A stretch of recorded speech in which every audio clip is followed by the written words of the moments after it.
What is up, folks? Welcome back to another behind the scenes video. Today we're going to be breaking down our cover of Strawberry Fields Forever. Let me take you down, 'cause I'm going to. So the first thing we recorded for this was the drums. I actually played along with Jaden for the takes. I was just doing like kind of a scratch track.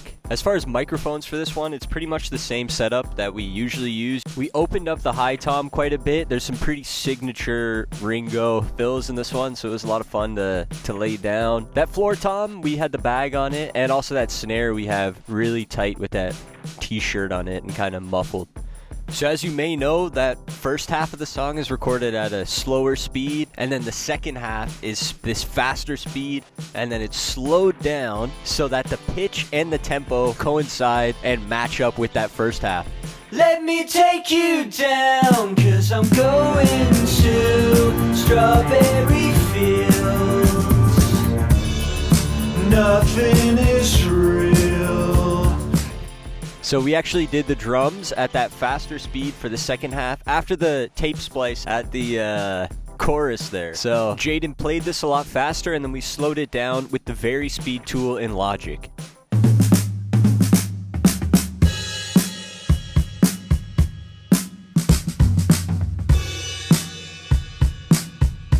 So as you can hear, after that Vari-Speed is slowed down like that, it really fattens up the drums and just makes them a lot heavier. So after we had the drums done for both halves of the song, we moved on to this floor tom overdub that kind of goes through most of the second half of the song. And then in the outro, it's all the way in the outro, there's Jaden kind of having some fun with it, shouting some yelps and whatnot. Once we had the drums all done and dusted, that was kind of our foundation to record everything else on top of. Is that enough? So the next thing I did was I did the vocals, which I recorded onto this scratch guitar just so I would be singing over some sort of harmonic bed. So for that first half, I sung it in the key of B flat, and for the second half, it was in the key of C, which was then slowed down and the pitch was brought down by a whole step.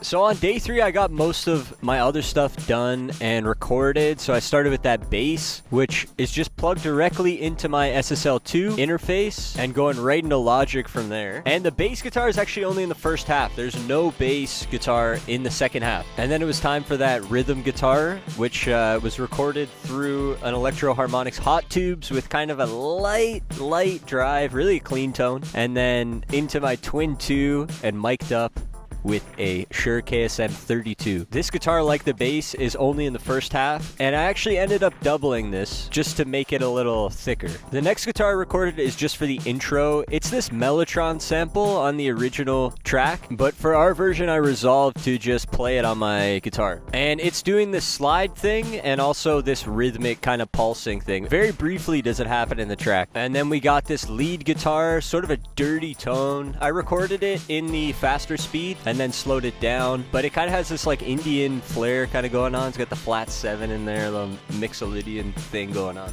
After that, I moved on to the sitar, of course. There's no sitar in the original song. It's actually an instrument called a swar mandal, which is kind of like this box with these strings, and you just pluck the strings. There's no frets or anything. The way that I did it is I used the sympathetic strings on my sitar, which are these strings that sit under the frets on the sitar and kind of go up the length of the body. Those strings help give the sitar that droning quality, but what I did is I just plucked them one by one to get that effect. Then I went ahead and I laid down some percussion on that. So we had some shaker and a little tambourine. This is all in the second half only. And then, of course, I did the reverse percussion, which is really cool. I don't know of another song that uses reverse percussion. This might be the one and only. But yeah, so we had a bongo, we had a shaker, cymbal, and then I found this piece of sheet metal in my garage that my dad had laying around, and it worked very well for this kind of abrasive sound here. I did a slower pattern and a faster pattern on that, and then I put everything into reverse. And then after that, Carrick laid down the legendary Mellotron part. In order to get this sound, we used the built-in stock Mellotron that Logic has, and we used the flute setting. And of course, he threw in that pitch bend there for when the chorus hits. And then of course, the trumpet, which features very prominently in the second half. Basically, the instrumentation changes completely from the first half to the second. In the first half, you have like the bass guitar and you have electric guitars, and then in the second half, it's mostly dominated by like the orchestration bits of it. So he laid down that trumpet on his Yamaha synth there, and also the cello, which has some really cool parts in it. A lot of really interesting flourishes and stuff. I think George Martin arranged these, and just like some of the most creative string parts you've ever heard. And as I mentioned before, there's no bass guitar in the second half, so this cello kind of fills out that low-end space where the bass guitar was sitting in the first half. There's also this piano in the outro, kind of that freak-out part. The last thing is that harmony that Carrick laid down going into the last chorus. Again, all of this stuff was recorded faster and then sped down. And then after all that, there is only one more thing to record.